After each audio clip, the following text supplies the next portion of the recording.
commence par là. Une histoire imaginée, écrite et réalisée par les élèves de Galilée, de 3 à 15 ans. Il était une fois 3 petits lutins nommés Étoile, Marcus et Petite Couette.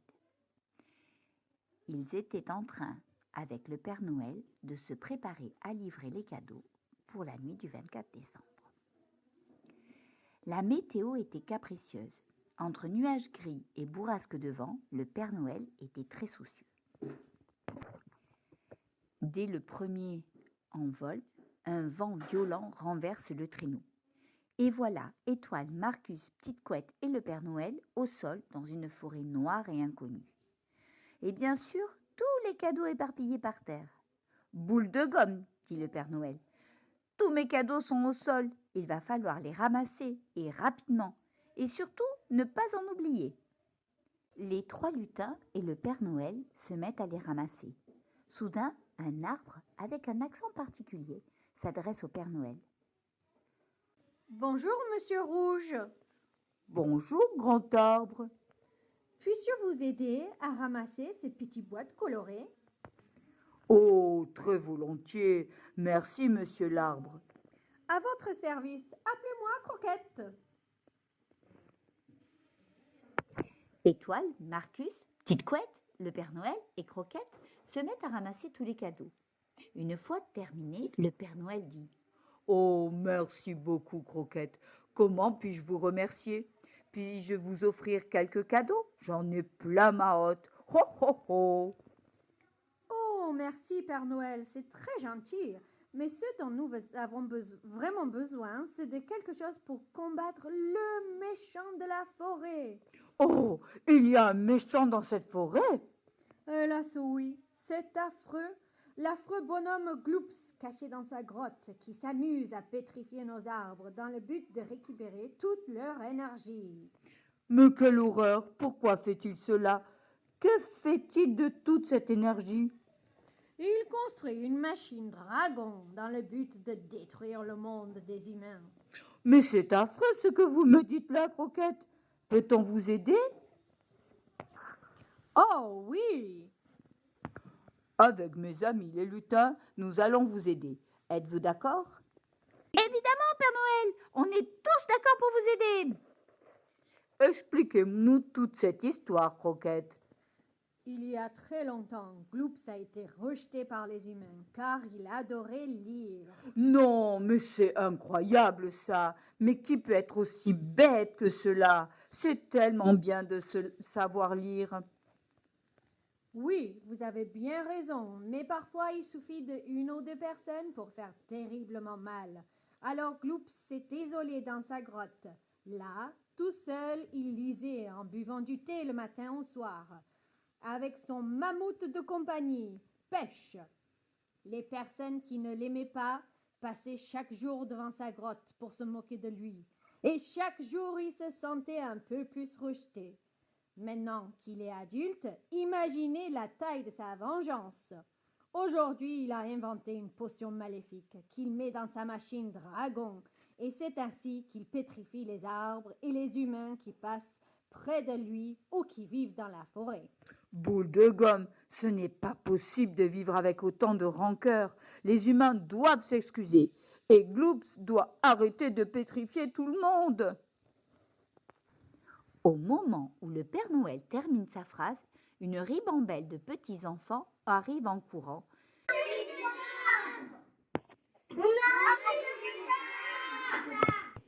Chaque enfant enlace un arbre et celui-ci revient immédiatement à la vie.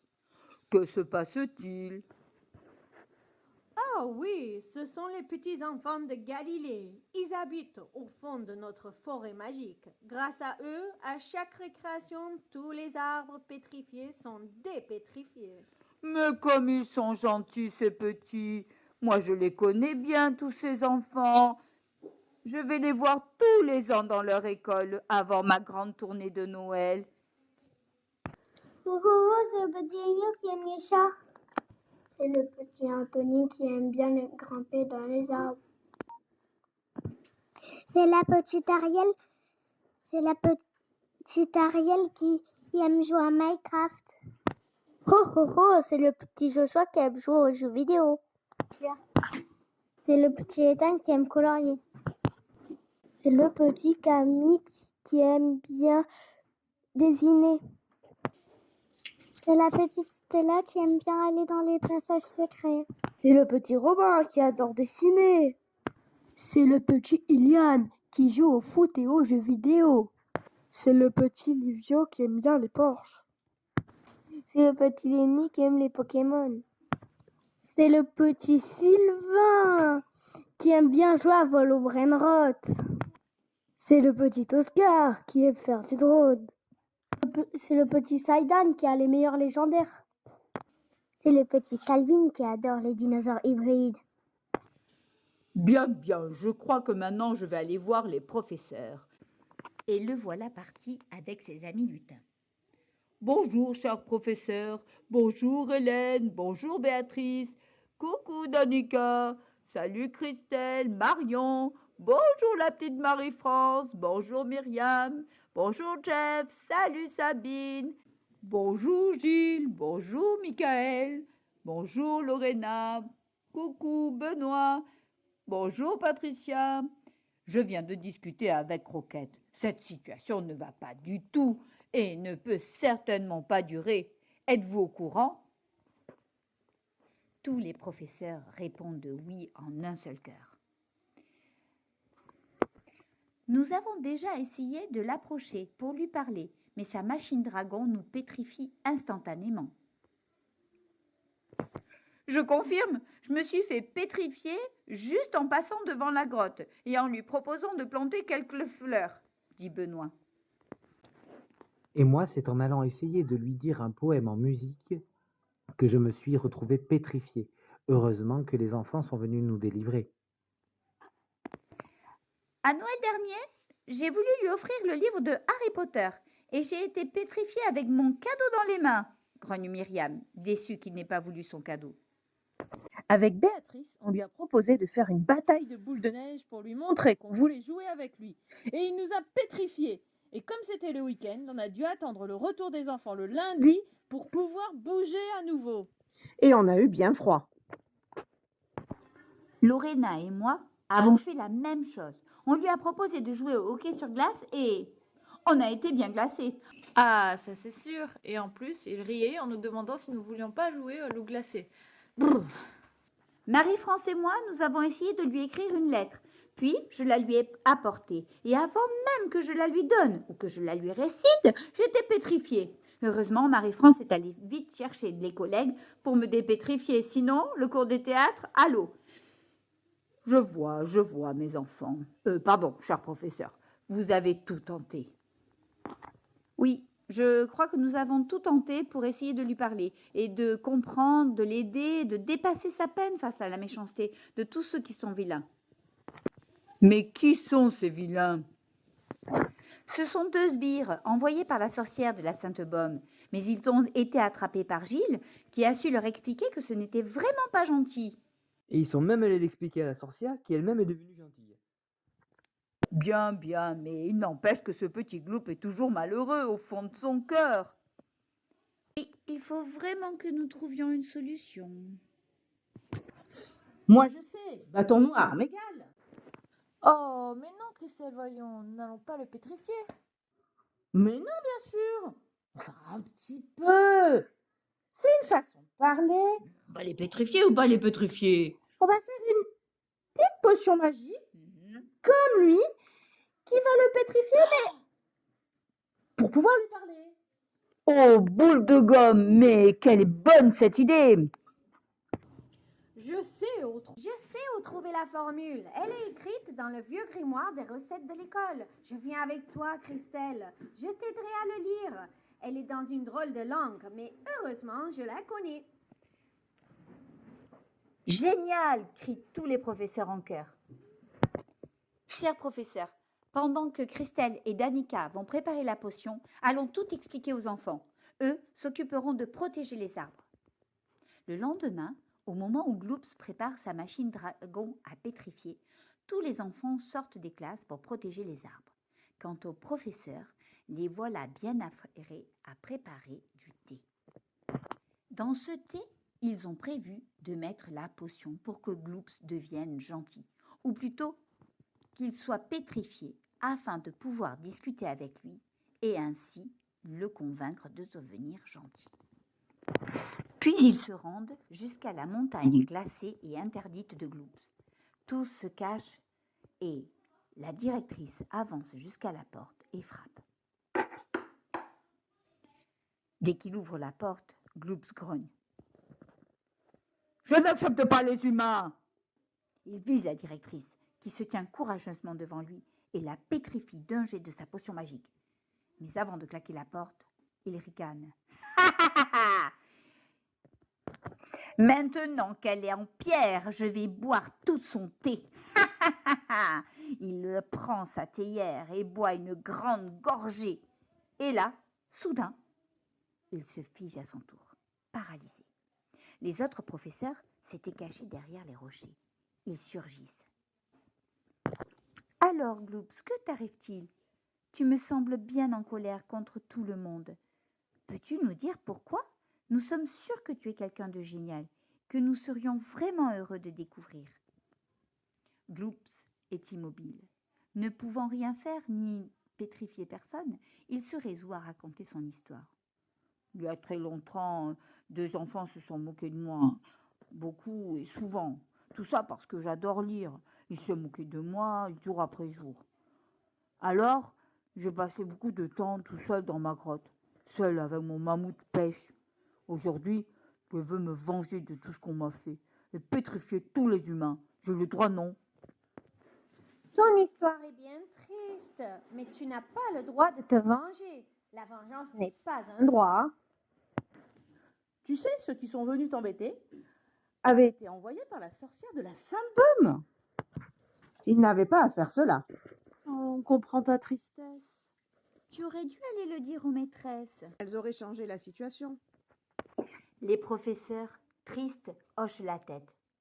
Nous ne pouvons pas changer le passé, ni punir ceux qui t'ont fait du mal. Prend la directrice, toujours en pierre, mais dont la voix pouvait s'échapper. Mais tout le monde n'est pas pareil. Nous et les élèves de Galilée avons tellement envie que vous veniez à l'école partager vos qualités de lecteur. Et s'il prenait le nouveau poste de conteur d'histoire? Gloops, ému aux larmes, répond. Oh, c'est vrai, ce n'est pas pour vous moquer de moi?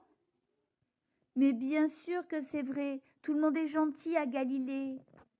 Une larme coula sur sa joue et le déparalysa instantanément. Comme je suis seule ici depuis si longtemps, j'ai aussi écrit plein d'histoires. Est-ce que je pourrais les lire? Évidemment, nous avons tous besoin de la créativité des autres pour nous inspirer et évoluer. On a tous hâte de vous écouter. Évidemment, nous avons tous besoin de la créativité des autres pour nous inspirer et évoluer. On a hâte de vous écouter. Tous heureux, ils redescendent vers la forêt. Arrivé au milieu des arbres, câlinés par les Galiléens, Gloops explique sa détresse.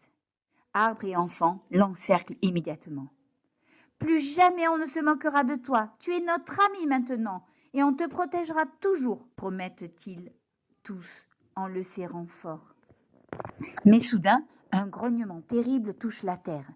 La machine dragon de Gloops, oubliée dans la grotte, s'est activée toute seule, alimentée par l'énergie des arbres pétrifiés qu'elle avait absorbés auparavant.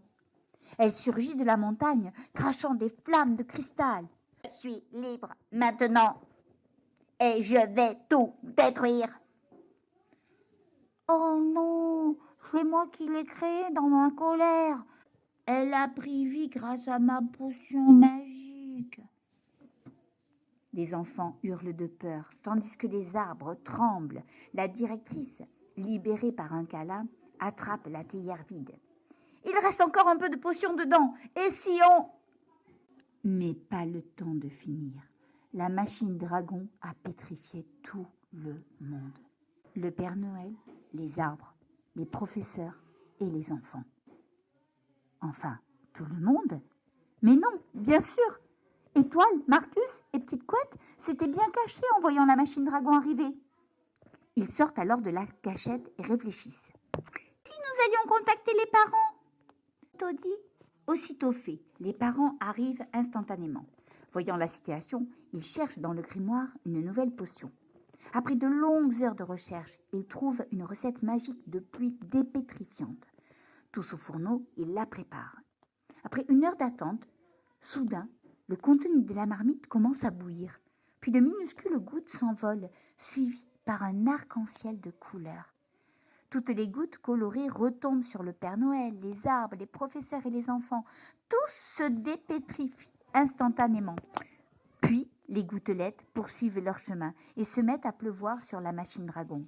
Une lumière magique jaillit, transformant la machine en un immense traîneau scintillant. « Oh, mais qu'il est beau !»« Vous avez bien raison, il est vraiment très beau. Et surtout, il est pour vous, Père Noël. »« Oh, merci !» dit le Père Noël très ému. « Merci à vous, Père Noël !» s'écrient-ils tous en chœur. Alors, discrètement, Étoile, Marcus et Petite Couette s'approchent du Père Noël. « Père Noël, il se ferme tard. Il faudrait penser à finir la tournée peut-être. »« Oh là là, boule de gomme, vous avez bien raison. Je ne sais pas comment je vais faire cette année. » La directrice chuchota quelque chose aux enfants, puis aux professeurs, qui dirent oui immédiatement en secouant la tête. « Père Noël, je vous propose de fermer l'école exceptionnellement aujourd'hui. Et pendant que les enfants, tous très sages, chez eux, sont en train de faire leur revoir, tous les professeurs de Galilée et moi-même, nous vous aiderons. » « Et moi aussi. »« Boule de gomme, mais comme c'est gentil, j'accepte avec plaisir, » répond le Père Noël avec beaucoup d'enthousiasme. Ainsi, cette année encore, Noël fut une immense réussite, et cela grâce à l'aide de chacun.